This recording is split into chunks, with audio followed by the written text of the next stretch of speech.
राजेश गुलाटी एक software engineer, खूबसूरत wife Anupama Gulati, 2 छोटे बच्चे और 1 साला सुजैन।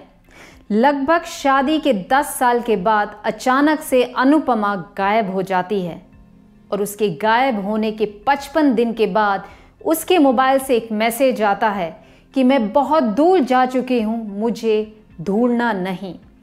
नमस्कार, मैं हूं श्रद्धा राय और आप देख रहे हैं द चाणक्य पे सच्ची घटना पे आधारित देहरादून की दिल दहलाने वाली एक कहानी। दिल्ली में रह रहा एक पढ़ा लिखा गुलाटी परिवार, जिनका लड़का राजेश गुलाटी। राजेश ने अपनी सॉफ्टवेयर इंजीनियरिंग की स्टडीज यूएस से की और उन्हें अनुपमा प्रधान, जो कि उस समय दिल्ली में थी और एमसीए कर रही थी, उनसे प्यार हो जाता है। दोनों 1999 में लव मैरिज करते हैं और उसके बाद यूएस चले जाते हैं। इनके 2 छोटे बच्चे होते हैं और उसके बाद ये इंडिया वापस आते हैं। इंडिया में अनुपमा अपने बच्चों के साथ अपने मायके चली जाती हैं और राजेश गुलाटी जॉब के सिलसिले में कोलकाता पहुंचते हैं। काफ़ी समय एक दूसरे के साथ दूरी मेंटेन होने की वजह से इन दोनों के बीच में आपसी बहुत झगड़े होने लगते हैं। पर फिर ये दोनों मिलकर एक निर्णय लेते हैं और दोनों अपने बच्चों के साथ 2008 में देहरादून शिफ्ट हो जाते हैं। देहरादून शिफ्ट होने के बाद इन दोनों के बीच में कुछ समय सब कुछ ठीक चलता है, पर बाद में इन दोनों के बीच में काफ़ी झगड़े होने लगते हैं और झगड़े इस कदर बढ़ जाते हैं कि घरेलू हिंसा होने लगती है। और फिर 17 अक्टूबर 2010 को अनुपमा अचानक से गायब हो जाती है।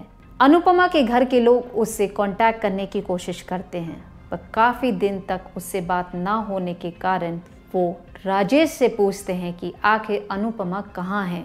राजेश जवाब में कहता है कि उनके बीच में झगड़ा हुआ था और वो नाराज़ होके कहीं चली गई है, पर वो कहाँ गई है वो उसे नहीं पता है। काफ़ी दिन इंतज़ार करते हैं पर परिवार के लोग अनुपमा से संपर्क नहीं बना पाते हैं।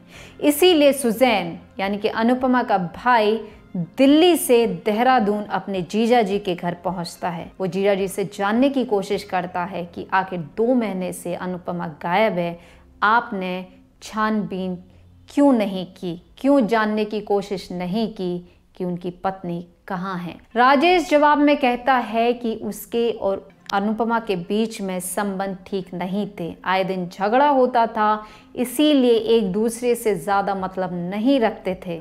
नाराज़ होके वो कहीं चली गई, इसीलिए उसने कोई कोशिश नहीं की कि आखिर अनुपमा किधर है। इतना सुनने के बाद सुजैन कहता है कि वो अपनी बहन की मिसिंग कंप्लेंट पुलिस स्टेशन लिखवाने जा रहा है। ये सुन के राजेश कहता है कि ठीक है, मैं भी तुम्हारे साथ चलता हूँ।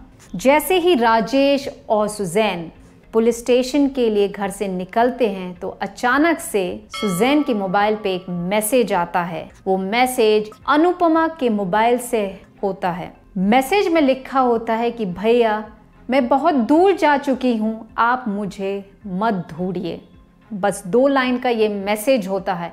ये पढ़ के सुजैन थोड़ा सा बेचैन हो जाता है। वो ये मैसेज राजेश को दिखाता है। राजेश का रिएक्शन एकदम नॉर्मल या मैं ये कहूँ ठंडा रिएक्शन देता है।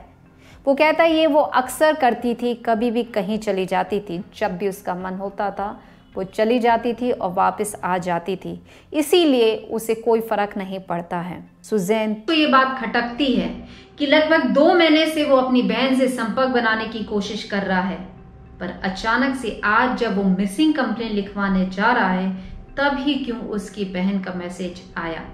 बहरहाल दोनों ही पुलिस स्टेशन पहुंचते हैं और मिसिंग कंप्लेंट लिखवाते हैं। क्योंकि अनुपमा एक पढ़ी लिखी महिला थी और लगभग 2 महीने से गायब थी, इसीलिए पुलिस तुरंत हरकत में आती है। पुलिस राजेश और सुजैन को घर जाने के लिए कहती है और कुछ घंटों के बाद 4-5 ऑफिसर राजेश के घर पहुंच जाते हैं। पुलिस अपनी कार्रवाई के दौरान सारी पूछताछ करती है, पर घर से निकलने से पहले एक पुलिस ऑफिसर की नज़र घर में पड़े डीप फ्रीजर पे पड़ती है, जिस पे ताला लगा होता है। वो राजेश से उसकी चाबी मांगते हैं। राजेश कहता है कि ये घर का सारा देख रेख अनुपमा करती थी, इसीलिए उसे नहीं पता कि इसकी चाबी किधर है, पर पुलिस क्योंकि उन्हें थोड़ा डाउट होता है इसीलिए उस पर दबाव बनाते हैं और राजेश उन्हें चाबी दे देता है।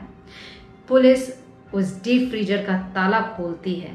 ढक्कन जैसे ही खुलता है तो पुलिस के सामने काले पॉलिथीन में 30 से 35 छोटे छोटे बैग डीप फ्रीजर में मिलते हैं। पुलिस पहला पैकेट खोलती है तो उसमें कुछ मांस निकलता है, तो पुलिस को ऐसा लगता है कि ये शायद मीट या चिकन है।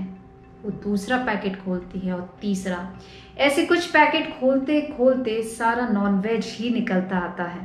पर चौथा या लगभग 5वां पैकेट में इंसान की उंगलियां निकलती हैं और ये देख के पुलिस सकपका जाती है, क्योंकि देहरादून एक ऐसा शहर है जहां पर क्राइम ना के बराबर है। यहाँ पर ऐसी घटना पहली बार उनके सामने आई थी। उन्हें भी आगे के पैकेट खोलने में बड़ी बेचैनी हुई। धीरे धीरे करके पुलिस ने सारे पैकेट खोले और फिर उन्होंने राजेश को पूछा कि आखिर ये क्या है। राजेश ने बिना देर किए, बिना किसी दबाव के, फूट फूट के रोते हुए कहा, ये अनुपमा गुलाटी है। आगे की कार्रवाई के लिए पुलिस राजेश को पुलिस स्टेशन ले जाती है और राजेश का बयान रिकॉर्ड करती है। राजेश के अनुसार जब वो यूएस से वापस आता है तो अनुपमा और बच्चे को दिल्ली में, यानी कि अनुपमा के घर पे छोड़ के जॉब के सिलसिले में कोलकाता चला जाता है। जहाँ पे वो रहता है उसके पड़ोस में एक महिला से उसकी पहचान होती है। वो महिला शादीशुदा होती है। इनकी पहचान दोस्ती, दोस्ती प्यार और प्यार शादी में बदल जाता है। जी हाँ, राजेश जानते हुए भी कि वो शादीशुदा है, उसके बाद भी वो दूसरी महिला से शादी कर लेता है। देर सवेर अनुपमा को इस बात की खबर लग जाती है और फिर राजेश और अनुपमा में बहुत झगड़े होते हैं।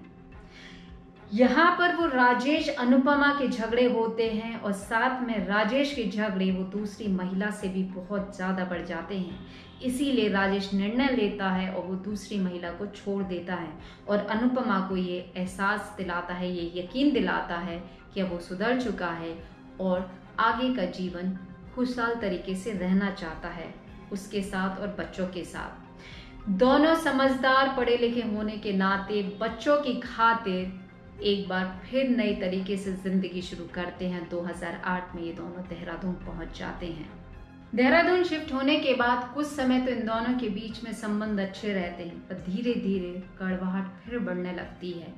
लड़ाई झगड़ों के साथ साथ मारापीटी भी होने लगती है और एक बार अनुपमा पुलिस स्टेशन जाके कंप्लेंट भी कर देती है और ये मामला कोर्ट तक पहुंच जाता है। क्योंकि बच्चों की वजह से दोनों अलग नहीं होना चाहते थे, इसीलिए कोर्ट ये फैसला करता है कि राजेश अनुपमा को हर महीने 20,000 रुपये खर्चे कर दिए गए। राजेश ठीक वैसा ही करता है, पर अनुपमा की डिमांड बढ़ने लगती है। 20,000 से 30 और 30 से 40 तक पहुंच जाती है और दोनों के बीच में आए दिन झगड़े होते हैं। ठीक 17 अक्टूबर 2010 जब राजेश घर आता है ऑफिस से, फिर इन दोनों के बीच में झगड़े होते हैं, हाथापाई होती है और राजेश अनुपमा को धक्का देता है। जब वो धक्का मारता है अनुपमा को तो अनुपमा का सर टकरा जाता है एक पलंग की नोक से, जिसकी वजह से वो अनकॉन्शियस हो जाती है, वो बेहोश हो जाती है।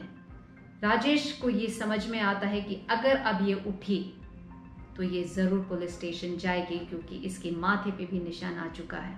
इसीलिए राजेश रुई लाके उसके मुंह में और नाक में भर देता है और तकिए से उसका चेहरा तब तक दबाता है जब तक अनुपमा अपनी अंतिम सांस नहीं ले लेती है। इसके बाद राजेश तसल्ली करता है कि ये जिंदा है कि नहीं।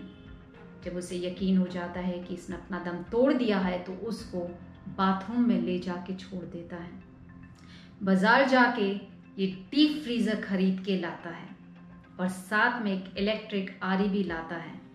उसके बाद ये अपनी बीवी अनुपमा के इलेक्ट्रिक आरी से लगभग 70 टुकड़े करता है और काली पॉलिथीन बैग्स में भर के इन्हें डीप फ्रीजर में रख के ताला लगा देता है। ये 70 पीसेस को ये धीरे धीरे पूरे शहर में ठिकाने भी लगाने लगता है। राजेश अपना पूरा जुर्म कबूल करता है और देहरादून लोकल कोर्ट उसे आईपीसी सेक्शन 302 और 201 के तहत सजा सुनाई। राजेश का बस इतना ही कहना था कि वो अनुपमा से बहुत प्यार करता था। नमस्कार।